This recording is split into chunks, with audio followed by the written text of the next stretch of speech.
and Yasser Arafat is sitting with me here. I would like to ask Abu Ammar, who sacrificed you in Lebanon? Who sacrificed you in Syria? Who sacrificed you in the rest of the world?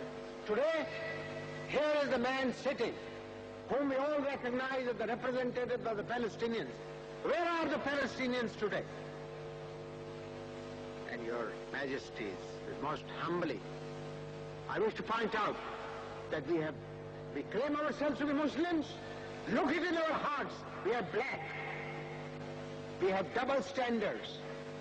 For Palestinians being forsaken by Egypt, we debar Egypt for entry into Organization of Islamic Conference.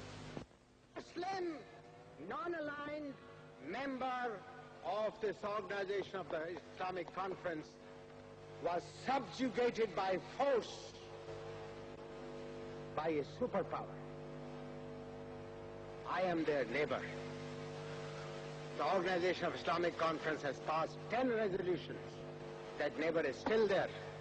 There are friends, my brothers, who are sitting here, who came and told me that I should go and shake hands with my next door neighbor because it has been held by a superpower. For them, we have that standards. For Egypt, we have a different standard. For Palestinians, we have a different standard. What kind of people are we? Is posterity going to remember the unity of the Islamic Conference from the standards that we have? Is the Muslim Conference going to be remembered for the interpretation that we have on Islam? There is no ideology in Islam other than one ideology. And that's the ideology of Islam. Islam is not divided into factions. Islam is not divided into ideologies. There's only one ideology, and that is the ideology of Sayyid. Call yourself an Arab, an Ajam, an Asian, a Turk, call what you may. But if you're Muslims, then you're followers of the Prophet. Yes, you can have a different maslik of your own, by all means. But there's a rule of the thumb, that if you believe in a maslik, believe it yourself. Don't touch the masliks of the others. There's only one ideology of Islam, and Your Majesty, most humbly, I submit that I would request this august body to very seriously consider on the question of Egypt the proposal, a very able proposal that was made by the honorable leader of the Malaysian delegation, Sayyid Ghazali, and a very, in my opinion, a very sincere, humble suggestion made by President Suko Ture.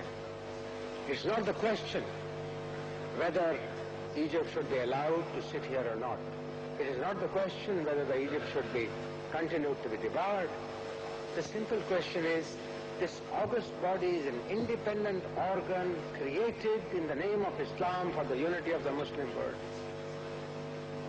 Aren't we authorized, Your Majesty, to consider even what Sayyid Ghazali has said, to review the situation? Are we the prisoners of our own rules and regulations, of our own emotions? It is just a question of review. Review it and then dump it. Nobody will say a word.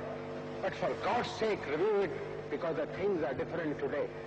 I am saying this one more point for which people do not know, and if we have double standards, and if we do not realize what it is. Please consider what is good for us in totality. Please also think what is good for us individually.